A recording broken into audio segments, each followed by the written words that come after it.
Assalamualaikum warahmatullahi wabarakatuh.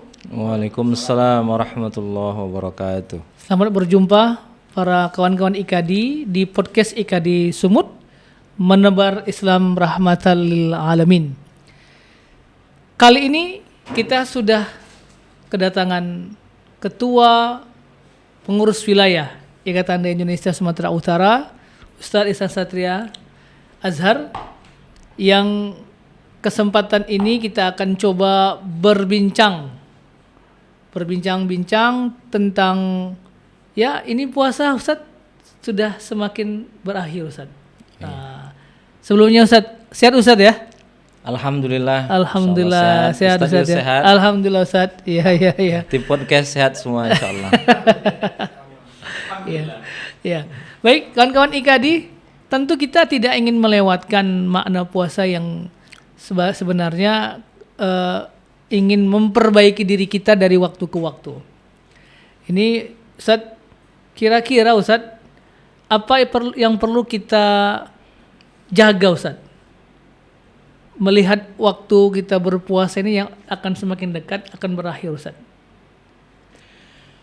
Baik, bismillahirrahmanirrahim. Alhamdulillahirabbil alamin wassalatu wassalamu ala asyrafil anbiya'i wal mursalin wa ala alihi washabbihi ajmain.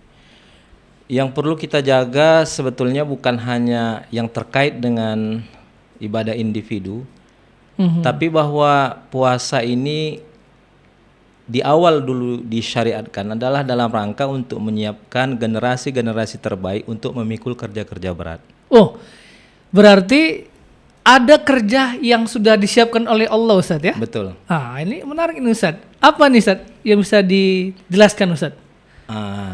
Itu akan menarik kalau kita mengkaji surah Al-Baqarah. Surah Al-Baqarah. Silakan Ustaz. Jadi ketika Rasul sampai di Madinah, surah Al-Baqarah ini adalah surah yang pertama sekali diturunkan sebagai panduan. Dan kita tahu surah Al-Baqarah 183 yang mewajibkan puasa ada di dalam surah itu. Dan kalau kita lihat dari munasabah ayat-ayat yang ada di dalam surah Al-Baqarah itu sangat gamblang terlihat oleh kita, di mana ketika pertama Allah bicara tentang di surah Al-Baqarah itu ada 3 kelompok manusia, yakni orang beriman, kemudian orang kafir dan orang munafik. Iya. Itu udah satu PR berat itu buat kaum muslimin ya kan, terutama menghadapi kaum munafikin yang ayatnya itu kurang lebih 13 ayat. 13 ayat. Orang beriman 3, orang kafir 2. Kemudian sesudah itu Allah bercerita tentang dia ingin menjadikan khalifah di muka bumi. Nah, artinya kita yang membaca surah Al-Baqarah sebelum pun bicara puasa harus dibangun satu kesadaran bahwa kita umat Islam ini sebetulnya harus menjadi pemimpin. Berarti itu ada PR kedua lagi, beban kedua lagi gitu. Ada tugas yang sudah disediakan oleh Allah, yang kedua pemimpin Ustaz. Iya, memahami peta situasi konstelasi di mana kita berada, itu satu kecerdasan yang harus dibangun. Kemudian yang kedua tentang kepemimpinan. Kemudian kalau kita teliti di dalam surah Al-Baqarah ini banyak sekali cerita tentang Bani Israil. Ini menarik Ustaz. Kawan IKADI, kebanyakan kita lihat bahwa puasa ini hanya bicara masalah ketakwaan. Ternyata Ustaz ada beban kerja, ada tentang konstelasi, kemudian bicara kepemimpinan. Ya. Kita urai satu persatu Ustaz. Ya. Beban dakwah atau beban kerja ini yang mana ini Ustaz? Ya, jadi pahami bahwa puasa itu ketika kita memasukinya pada waktu awal Ramadan dulu, itu bukan mau menjalankan sebuah rutinitas yang berulang-ulang dari waktu ke waktu. Ya. Itu sebabnya mengapa puasa ketika dipahami oleh umat ini pengulangan rutinitas, maka dia tidak berdampak apapun. Banyak. Ya, betul. Ada tapi tidak berskala besar sebagaimana puasa dulu dilatihkan kepada generasi terbaik kan begitu. Lahirlah prestasi-prestasi besar gitu. Iya. Nah, jadi harus kita maknakan begitu Ramadan ini. Jadi ketika kita masuk, kita pahami ini adalah latihan buat kita. Latihan apa? Fisik fisik, mental kita mental, dan ya, ya. keimanan dan Keimanan, ketakwaan iya, iya, gitu. iya. Makanya Ramadan itu bukan apa tadi yang Pak Yusuf bilang memperbaiki Memperbaiki diri saja. ya, memperbaiki diri tentu. Betul, iya tentu. Tapi Ustaz. memperbaiki diri dalam konteks dia bahagian daripada komunitas besar kaum muslimin. Sehingga memperbaiki dirinya jangan dalam konteks kebaikan dia dengan Allah Ta'ala, tetapi dalam konteks dia masuk dalam bahagian besar komunitas kaum muslimin. Dia harus melatih ketaatan dirinya kepada Allah, tapi ketaatan juga kepada siapa yang menjadi pemimpinnya. Ketaatan dia kepada dalam satu komunitas, ya, satu jamaah kaum muslimin. Iya. Jadi beban beratnya itu Ustaz dikaitkan dengan puasa adalah Oke. ketaatan. Anda sambung dulu yang Iya, tadi ya. iya, Nah, iya. lalu cerita Bani Israel dalam Bani surah Israel, Al-Baqarah. ya. Kenapa Allah ceritakan kisah-kisah Bani Israel? Karena orang-orang Bani Israel itu kan dulu para pemimpin, Iya. ya, nabi-nabi dari kalangan mereka. Tapi kemudian pada akhirnya Allah ingin mengambil alih dengan menyebutkan kelemahan-kelemahan mereka, dan kelemahan-kelemahan mereka ini dibaca oleh Rasulullah, dan itu yang disampaikan kepada orang-orang Yahudi di Madinah. Iya. Maksudnya apa? Agar orang-orang Yahudi Madinah itu ngikut dengan Rasulullah gitu. Menjadi bahagian yang integral dengan satu kerja besar yang dibangun oleh Rasulullah SAW, membangun peradaban baru. Iya, Ustaz. Yang asasnya adalah Al-Qur'an. Al-Qur'an. Iya. Oke. Nah, jadi kemudian beban berat yang berikutnya adalah Allah memberikan gambaran di dalam surah Al-Baqarah juz kedua itu kan, tentang peralihan kiblat dari Baitul Maqdis ke yang itu merupakan Baitul Maqdis ini memang kiblat kita juga dahulunya, tetapi Baitul Maqdis itu kan ada sebetulnya pusat peradaban dari orang-orang Bani Israel pada waktu itu. Lalu kemana? Ke Ka'bah. Maka ke Ka'bah ini menjadi simbol pusat perhatian dari seluruh yang sejak Nabi Ibrahim sampai kepada Nabi Muhammad sallallahu alaihi wasallam. Kesitulah menghadapnya gitu. Termasuk sebetulnya orang-orang Bani Israel. Nah, itu PR berikutnya. Iya, jadi ya kan, kalau dibaca itu kan, saya qulu sufaha'u minan nas dan seterusnya yang mungkin kita banyak tahu. Lalu kemudian baru Allah menceritakan hukum-hukum syariat yang harus ditegakkan di sebelum Al-Baqarah 183, baru nanti masuk Al-Baqarah 183 itu diwajibkan puasa. Ya, jadi semua kerja-kerja berat mulai dari kepemimpinan, pentingnya memahami konstelasi, dan kemudian pengambil alihan pembangunan peradaban ini dari kaum Bani Israel, dan kemudian hukum-hukum yang harus tegak itu butuh orang-orang yang punya kapasitas lebih. Ini dia. Nah, kapasitas lebih itu di mana latihannya? Puasa Ramadan. Makanya puasa Ramadan itu nggak identik dengan mengurangi produktivitas. Ya. Justru di Ramadan inilah harus semakin semangat Ustaz ya. Produktif ya. Produktif, syiar-syiar, ya. membangun peradaban. Makanya termasuk membangun peradaban generasi muda ini sekarang melemah. Dulu marak pesantren kilat nih, contoh kecil aja tapi ini tidak terbangun. Makanya berharap nanti IKADI muda lah yang mengambil alih. Betul. Ini kawan-kawan di IKADI muda harus mulai Ustaz, bergerak terus. Iya saja, karena tadi Ramadan ternyata mempersiapkan generasi Ustaz ya.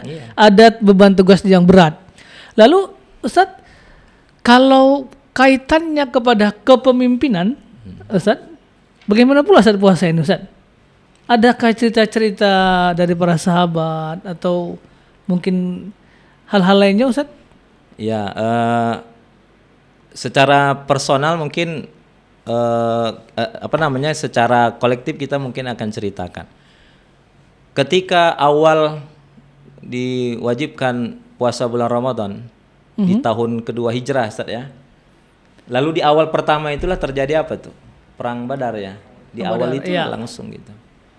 Bayangkan sesuatu yang baru dihadapkan dengan perang yang perintah puasa baru dijalani Ustaz ya. Dijalani. Kemudian disuruh perang lagi Ustaz. Disuruh perang. itulah sebetulnya juga memberikan isyarat kepada kita, puasa itu bukan identik dengan mengurangi kerja-kerja produktivitas, saja. Ya, ini Ustaz karena puasa. walaupun berat ya, sahabat mengatakan ka'annama yusaquna ilal maut.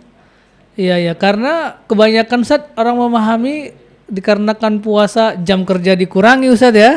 Ya, jadi kalaupun jam kerja dikurangi kebijakannya, tetapi jangan kemudian kita hanya sebatas itulah kita ya. Bagi seorang mukmin yang ingin menjadikan puasa itu bahagian integral dalam perbaikan dirinya, ya dia harus inisiatif untuk menambah Ustaz ya. Jangan semakin loyo Ustaz ya, enggak ada apa-apa. Nah, lalu ini podcast termasuk kayak ini kan sebetulnya jam malam ini ya. Wah, ini termasuk apa nih Ustaz? Jam luar biasa nih Ustaz ya. Oke. Nah, kalau kita mengkaitkan antara puasa kepemimpinan tadi ya. Ustaz. Iya, ini Ustaz lagi marak-maraknya cerita pemimpin Ustaz. Ya, jadi gini, pemimpin itu salah satu karakternya kan dia harus mampu mengendalikan emosi. Ya kan? Betul. Nah, kalau dia mampu mengendalikan emosinya, maka akan mudah dia mendapatkan simpati dan dukungan orang-orang yang ada di bawahnya. Walaupun cerita kepemimpinan itu bukan hanya cerita tentang bagaimana seseorang itu menjadi atasan dari satu kelompok atau satu unit, tapi kepemimpinan itu adalah kemampuan seorang itu untuk memimpin dirinya sendiri, pengendalian dirinya kan gitu. Maka Ramadan ini adalah bulan yang paling bagus sebetulnya kalau mau mencetak para pemimpin. Iya. Karena dirinya dulu Ustaz ya yang dibenahi, dia mengendalikan dirinya, baru nanti bisa jadi pemimpin Ustaz ya. Iya. Dan salah satu karakter pemimpin itu kan kepedulian ya. Bagaimana contoh Rasulullah betul, kan? Memiliki kepedulian yang sangat tinggi. Nah, orang-orang yang punya kepedulian itu tentu dia tidak akan berpikir tentang dirinya. Nah, orang yang terlalu banyak berpikir tentang dirinya ini biasanya adalah orang-orang yang tidak mampu mengontrol keinginannya. Dan orang yang bertakwa itu keinginannya itu bukan hal-hal yang haram untuk ditinggalkannya, enggak. Hal-hal yang mubah pun dia harus tinggalkan demi untuk memberikan porsi kepada orang lain. Jadi keinginan-keinginannya itu dia harus bisa lawan. Dia harus mampu melakukan mukhalafatun nafs, melawan keinginan-keinginan walaupun itu mubah. Gitu Ustaz ya. Ya, seorang pemimpin itu enggak memikir tentang dirinya. Ustaz ya. Iya. Jadi peningkatan kepedulian kepada sesama itu momentumnya di Ramadan pas sekali Ustaz ya. Sangat pas. Padahal itu adalah kerjaannya pemimpin Ustaz. Betul. Oh, gitu Ustaz. Lalu kalau kita bicara tentang kepedulian ini Ustaz, tentu tidak terlepas dari bekal yang dimiliki oleh seorang pemimpin Ustaz. Peka dengan situasi yang ada. Akhir-akhir ini Ustaz kita lihat barangkali masyarakat kita itu sepertinya banyak sekali Ustaz yang minta dipeduliin nih Ustaz. Nah, minta ditolong Ustaz, minta dibantu. Kira-kira Ustaz kita bicara konteks IKADI nih Ustaz. Ini bertemu dengan ketua IKADI Ustaz kan. Kira-kira bagaimana Ustaz? Ada nggak proyek-proyek dari IKADI yang dia sifatnya untuk membantu atau peduli dengan masyarakat ini Ustaz? Kalau kepedulian dalam konteks sosial yang charity dalam waktu dekat, maksudnya yang instan, ya tentu paling kita menggugah pihak-pihak yang harus terdepan dalam membangun memberikan solusi bagi masyarakat. Kita hanya mengajak dan menghimbau Ustaz, tapi dalam konteks IKADI itu adalah di saat-saat ini adalah membangun literasi agama. Yang literasi agama ini bagaimana literasi Islam maksudnya, yang akhirnya pada tingkat rahmatan lil alamin. Jadi rahmatan lil alamin itu salah satu esensinya juga selain yang kita sampaikan kemarin itu tetap harus membuka dialog, adalah memberikan kemanfaatan. Ustaz ya.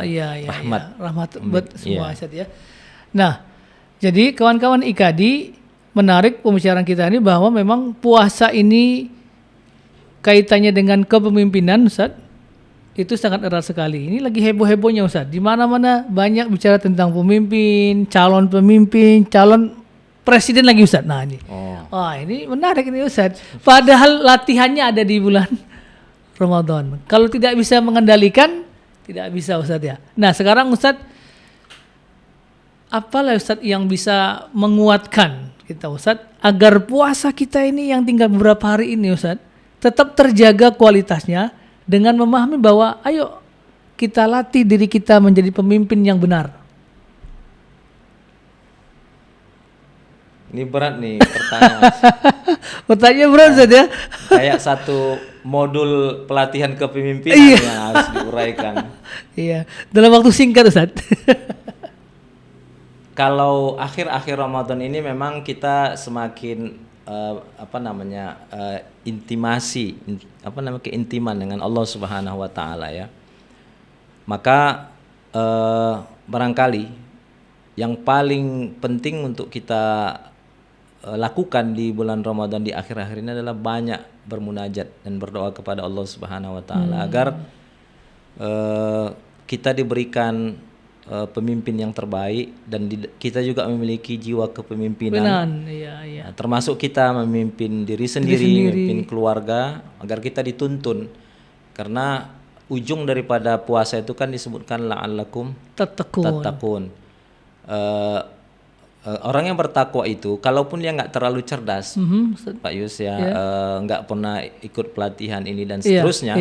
Tapi kalau dia orang yang bertakwa, kan nanti Allah berikan dia kemampuan untuk memilih mana yang semestinya dia harus lakukan. Wa may yattaqillaha yaj'al lahu makhraja. Furqan. Furqan itu memilih ya. Jadi nanti Allah akan berikan taufik. Jadi banyak keberhasilan yang dilakukan pemimpin-pemimpin yang terdahulu itu sebetulnya bukan karena kecerdasan yang datang dari dirinya, tapi Allah yang memberikan petunjuk. Sama halnya kalau kita buka dalam surah Al-Baqarah tadi, ya kan? Mengapalah Allah menyampaikan ada 3 kelompok manusia di kota Madinah itu? Betul. Itu sebetulnya adalah informasi dari langit. Termasuk kenapa yang lebih panjang orang munafikin? Karena itu yang paling berat diidentifikasi. Payah mengenalinya Ustaz. Payah mengenalinya. Kalau mau ciri-cirinya Allah beritakan gitu. Allah informasikan. Betul. Itulah kalau orang bertakwa. Jadi jangan pernah takut selama kita dekat dengan Allah. Nanti Allah berikan kita kecerdasan. Semakin dekat dengan Allah maka insya Allah kecerdasan kita akan membaik Ustaz ya. Membaik dan kalaupun misalnya kepentok untuk kebimbangan untuk memilih sesuatu, nanti Allah akan tunjukkan inilah yang harus dipilih. Ini menarik ini untuk adik para mahasiswa yang susah untuk kuliah, dekat dengan Allah. Pikir anak mahasiswa yang susah memilih. Bukan ya. Tugas susah saya mengerjakan tugas skripsi, tugas kuliah, anak-anak sekolah yang susah Ustaz. Dekat dengan Allah, maka Allah akan bantu kecerdasan itu Ustaz ya. Ya, dekat dengan Allah, tapi juga dekat dengan pembimbingnya. Minta bimbingan lah pula mau cepet tapi nggak dekat sebaya. Ya ikutilah semua apa yang disampaikan oleh pembimbing kan gitu. Iya. Baik, kawan-kawan IKADI, kita masuk pada bagian akhir nih Ustaz. Sebagai kesimpulan Ustaz, bahwa puasa ini tadi erat kaitannya dengan kepemimpinan, konstelasi Ustaz. Apa Ustaz yang bisa kita simpulkan dari podcast kita ini Ustaz tentang puasa ini Ustaz? Ya, kita selalu berdoa kepada Allah untuk menyempurnakan kekurangan dari puasa kita. Ya. Kalaupun kita baru tersadar, ternyata puasa itu adalah latihan yang luar biasa, maka manfaatkan yang tersisa ini. Yang tersisa ini Ustaz. Ya, mohon kepada Allah agar sisa-sisa ini benar-benar menjadikan kita orang yang paripurna. Ya. Ukuran keparipurnaannya itu adalah ampunan dari Allah. Kemudian kemudahan dalam melakukan ketaatan sesudahnya. Kemudian seperti orang haji mabrur, dia dalam konteks sosialnya akan semakin baik. Nanti tinggal tanya aja sama orang.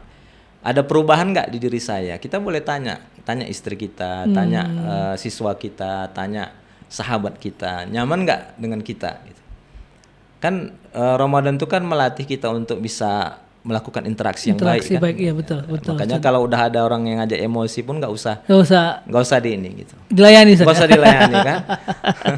Bilang ana shaim kan gitu. Kul inni shaim kata Rasulullah. Kemudian banyak berdoa kepada Allah Subhanahu wa taala di akhir-akhir Ramadan ini, Masya Allah. Jangan sampai waktu-waktu yang istimewa itu terlewatkan begitu saja. Ustaz ya. Karena door prize itu ada di 10 terakhir Ustaz ya. Iya, door prize. Itu malam Lailatul Qadar. Iya. Baik, kawan-kawan IKADI yang dirahmati Allah, Ustaz sudah menyampaikan banyak hal terkait bagaimana kualitas puasa kita ini akan membuat tadi pemimpin, konstelasi, kemudian membina diri kita akan lebih baik ke depannya. Nah, jangan lupa saksikan terus podcast IKADI dengan narasumber yang akan kita buat lebih mantap lagi. Semoga hadirin sekalian tercerahkan dari semua podcast yang diberikan oleh IKADI Sumatera Utara, menebar Islam rahmatan lil alamin. Kita akhiri Ustaz dengan lafaz hamdalah. Alhamdulillahirabbil alamin. Assalamualaikum warahmatullahi wabarakatuh.